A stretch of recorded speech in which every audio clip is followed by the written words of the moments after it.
also, it's a bit of a class in a way, where we want to help anyone who has any questions about journalism. How do you get into it? How do you start? What's the first steps you make? And also the same for blogging. Like, how do you get into that? What tips do you have on being a blogger? So I think that's it. Yeah. Yeah. So we'll start by me asking Indigo. Obviously, we know that I know that you are a journalist, a fashion journalist, and it's something you've always wanted to be a journalist, first of all, but now you also are a fashion journalist. So what steps did you take that journey to get you to where you are now?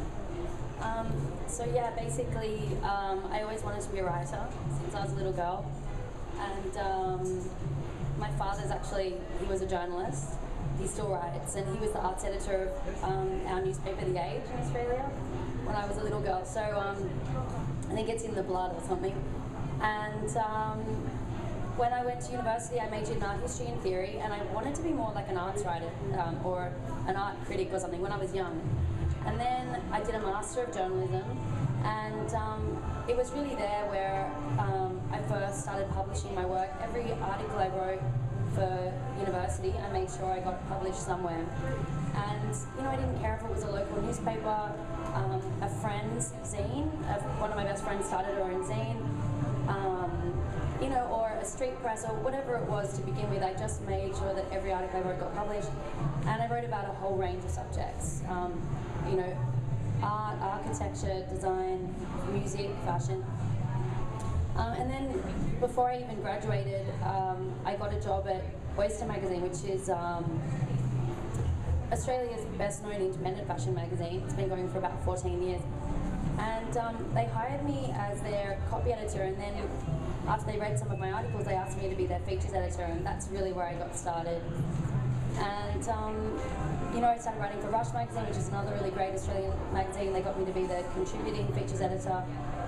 And that's really where I started, and it became a really natural move to specialise and concentrate on fashion as opposed to writing about art and music and things that I really genuinely love, but for fashion magazines. Right. I absolutely never imagined it. I hoped I would work in a newspaper, and I had no idea I'd become, a freelance fashion journalist that can travel wherever I want and have fun all the time, and it's worked out really well. But I think it's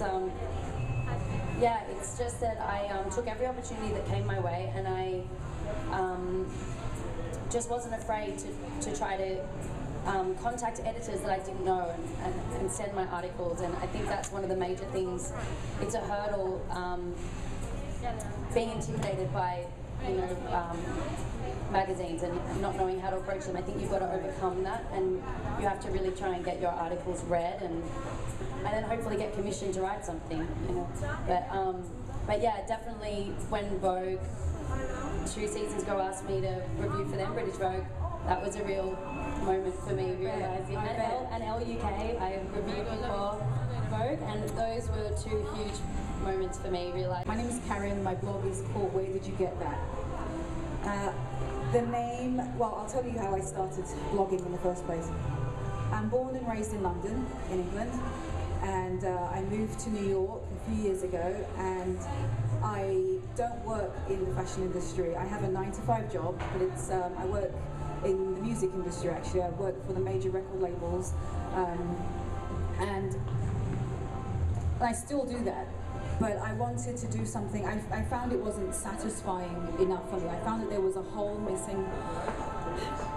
It's hard to explain, except that it felt like there was a hole in me, and I felt like there was something that I always loved style, I always loved fashion, I always loved clothes and playing with clothes and dressing up, but I never felt I was getting that satisfaction through my job. So I thought, you know what, well, I'm not professionally trained in fashion. I didn't go to fashion college or university.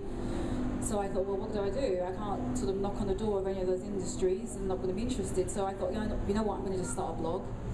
It's free, it's instant, and it's a way to sort of vent, in a way.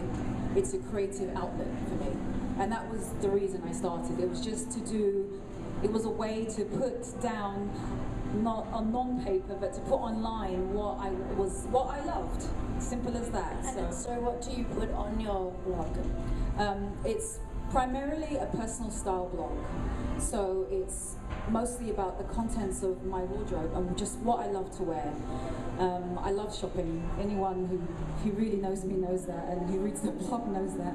But I wouldn't say that's necessarily a good thing, but I love playing with clothes. That's the main thing. I love mixing vintage with high street and second-hand thrift shops with high street as well. Throw in a bit of designer if I can afford it. Again, you can find that at consignment shops. You don't always have to go to like a retail shop for that. So it's mostly about my mixing up clothes, and I've never been afraid to go up to someone on the street, and I still do it now. I used to do it in London, I do it here too, which is I'll go up to someone, I go, God, I really like your striped skirt, where did you get that? It happened fast for you as well. That's what's so cool, is it was almost instant, right? After just a few months, you got this incredible like feedback. Yeah, I mean, it's not instant as in, you start blogging and give it a couple of days and then you just get all these like readers. It's nothing like that. When you start a blog, you start from ground zero.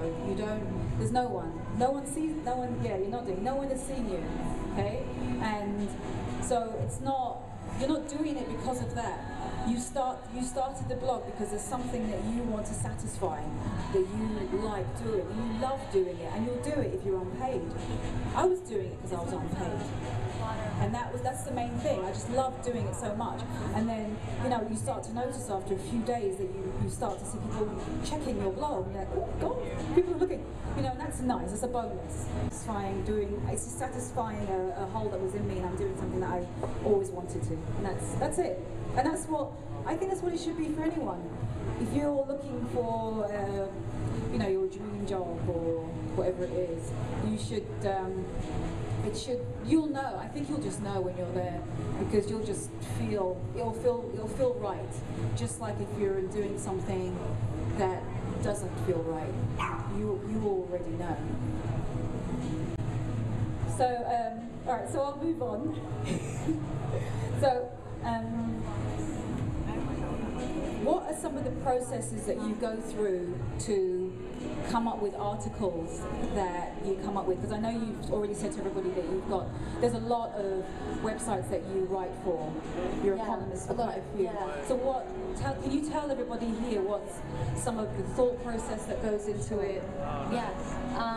So basically, I'm a columnist on Full Frontal Fashion. I have a weekly column. I also have a weekly feature called Fashion Love Stories, where I interview big designers and stylists and lots of friends. I'm going to be profiling this young lady here for it, and it's been a really exciting thing to be able to write about anybody I want every single week, and to get the ins and outs on how they actually started, like what we're doing right now. And for W Magazine, I write w.magazine.com. I probably write about 3 articles a week, and I build up a really great relationship with the editor, so that basically anything I suggest to her, she's like, do it, and then you have that freedom. Yeah, and I have that with pretty much all the publications I work, and then I write for so many other another magazine every issue, Lula magazine. I'm contributing features editor, fashion features editor. I have been for 5 years. Another as well for 5 years. I can't even think off the top of my head who else, but basically with coming up with ideas, when you're starting out, it's about reading all the time, reading novels, not just newspapers and magazines, but just read, and ideas come to you. And it's about, finding inspiration in a whole lot of different areas. As you sort of go on with your journalistic career, you'll find that it just becomes a lot easier coming up with ideas, because you're part of a community of like-minded people, and it becomes a very natural thing, just meeting people at events and come up with great ideas. But to begin with, I can say, all right, how to come up with ideas. I just wrote these out. Well, I remember a lecturer told me that a trend is technically anything you can find in threes. That's really great to think about. And a trend doesn't have to be just a fashion trend you see on a catwalk. It could be something that you're seeing on the street. It could be something that you think is inspired by a craft movement, like the San Francisco craft movement, the 70s, or like Native American textiles, like Proenza Shula was inspired by this season for autumn winter. You know, maybe you can find 3 designers that you think are doing something like that, and you can write your own trend piece. Maybe you don't have the ability to actually interview these people yet, but you can still write a really interesting story with unique ideas.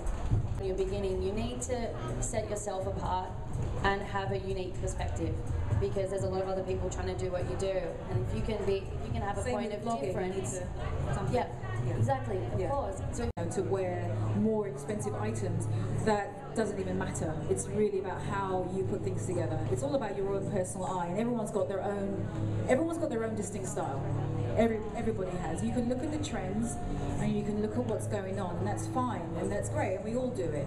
But every single one of you, you guys are not all the same. I'm not the same as Indigo, vice versa, and you're not the same as anyone else. You're all individual, and you've all got your own individual sense of style, and you should never be afraid to show that. And I think that's the most important thing. That sounds. You know what we were talking about yesterday? We're at the highlights so far, doing what we do, because it. Oh yeah, Because you know, starting out having your own blog and starting out wanting to be a journalist. I mean, it can be difficult, but what's so great is you know, after the years have gone by, to realize you've had these really magical moments. Tell us some of yours. Okay. All right. So yeah, I started in 2009, and I'd say that that same year, the first half of that year, February when I started, I would say that by the summer I was contacted by Lucky magazine, and I couldn't believe it. I saw the title, subject heading Lucky magazine, and what? You know, so I clicked on it, and they were saying, oh, we're looking, hi Carrie, we like your website. We are doing a collaboration with Rachel Roy.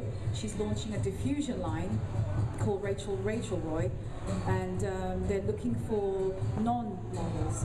Something I liked that you were talking about yesterday, we were talking about that backstage, we were talking about in the room, was how you're mixing patterns. I really like that. Yeah, a lot of people are scared to mix patterns. Yeah, one thing is that you have to have fun with it. You have to have fun with dressing up. You've got to. Everyone's nodding. On one of the pages from the 214 in-store magazine for TopShop, it's on page 38. There is a section on just mixing this season in print, it's called, and you can see the graphic on the side. And it's all about just mixing and matching prints together and just making them work. You actually picked out this one, right? That was one of the prints. Yeah, that was one of the prints I picked out. I think that's from the Unique collection.